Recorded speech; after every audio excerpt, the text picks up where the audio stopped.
Poultry ایک کامیاب industry کے طور پہ ہمارے سامنے ابھر کے آئی جب آپ پاس آؤٹ ہوئے، جب ہم پاس آؤٹ ہوئے 81 82 میں. آپ کو یاد ہی ہے کہ پولٹری انڈسٹری تب نہیں تھی.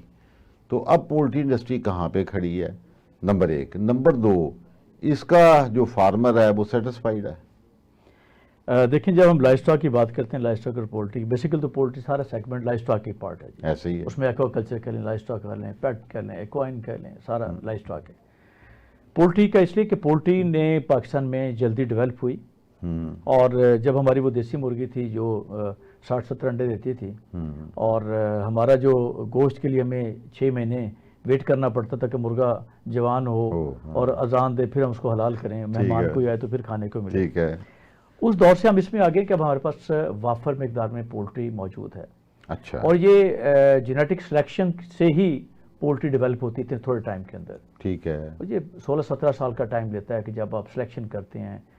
گرینڈ پیرنٹس ہیں، پھر بریڈر پیرنٹ فلاک آتا ہے، پھر پیرنٹس، پھر برائلر آتا ہے. تو پاکستان کے اندر یہ چینج 2003 میں جب پہلا کنٹرول شیڈ پاکستان کا بنا. It's very fortunate. یہ پہلی دفعہ میں یہ لفظ فارچونیٹ کا بھی یوز کر رہا ہوں. ہاں جی. کہ الحمدللہ یہ سیرا بھی ہمارا ہی ہے، میرے سر کو جاتا ہے کہ جب پاکستان میں پہلا میں نے کنٹرول شیڈ انٹروڈیوس کیا برائلر کے لیے.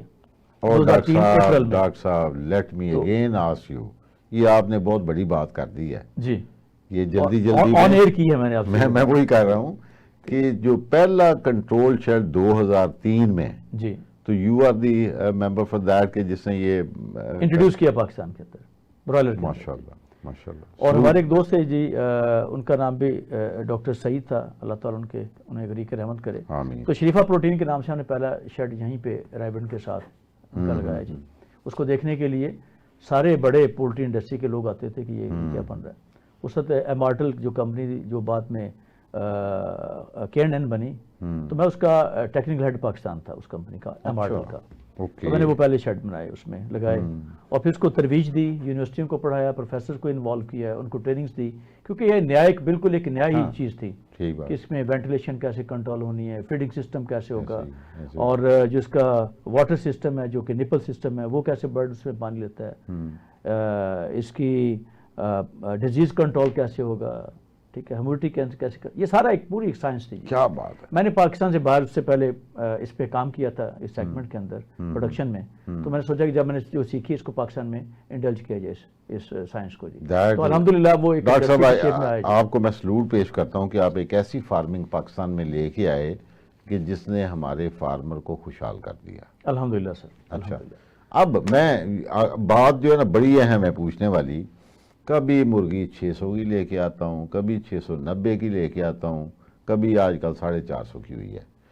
پولٹری کی قیمت کا تعین میرے ناظرین کے لیے آسک یو کہ اس کے آپ نے یقیناً ڈیوائیڈ کیا ہوگا جی، اتنے کا انڈا ہوتا ہے، اتنی فیڈ کھاتی ہے، اتنے میڈیسن پہ آتے ہیں، اتنے ادروائز چارجز آتے ہیں، سردیوں میں اتنے آتے ہیں، گرمیوں میں اتنے آتے ہیں، تاکہ ہم ذہنی طور پہ تیار تو رہیں کہ کیا واقعی یہ مہنگی ہے یا یہاں پہ بھی کوئی کارٹلائزیشن ہے.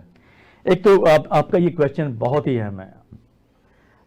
جتنے بھی ہم نے اب تک ڈسکشن کی ان میں سب سے اہم کویشچن یہ والا ہے. Thank you. اس لیے کہ سر اس میں جو ان پٹ کاسٹ ہے وہ فارمر کو پتہ ہے کہ فیڈ کتنے کی آ رہی ہے اور میڈیسن کتنے کی آ رہی ہے، اس کو چوزا کتنے میں مل رہا ہے، اس کی کاسٹ آف پروڈکشن میں جو بجلی ہے، پانی ہے، اور یہ ساری چیزیں کتنے میں چل رہی ہیں، پھر جا کے اس کی وہ مرغی تیار ہوتی ہے. ٹھیک ہے. یہ گورنمنٹ کا کام نہیں ہے کہ وہ اس کو کیپ لگائے کہ اس کے اوپر یا پرائز فکس کرے.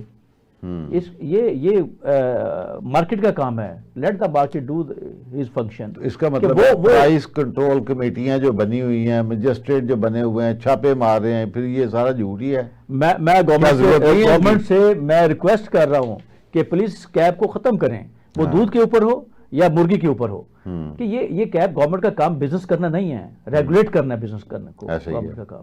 ٹھیک ہے. کیونکہ میں نے Punjab life stock dairy development board کو چیئر کیا ہے پچھلے 2 سال بھی، اس پہلے پیپ کو بھی کیا ہے. میں سمجھتا ہوں کہ وہاں پہ بھی میں نے ریکویسٹ کی ہمارے جو بیوروکریسی ہے جن کے ساتھ میں بیٹھتا تھا کہ ہمارا یہ کام نہیں ہے، اس کو فری فلوٹ کرنے دیں، لوگوں کو آنے دیں بزنس کے اندر. اس سے ہماری ایکسپورٹ کی طرف ہم جائیں گے. جب چیز بڑھتی ہے تو پھر ایکسپورٹ ہوتی ہے، جب کیپ لگاتے ہیں پھر لاس ہوتا ہے. اچھا، جتنا پیسہ ڈرین ہو رہا ہے کبھی ہم نے سوچا ہے یہ فارمر کا ڈرین نہیں ہو رہا جی، یہ ملک کا پیسہ ڈرین ہو رہا ہے. ٹھیک ہے. اور ملک کی اکانومی اس سے لاس میں جاتی ہے. ہر جو اکائی ہے، ہر جو فارمر ہے، وہ ملک کا پارٹ ہے.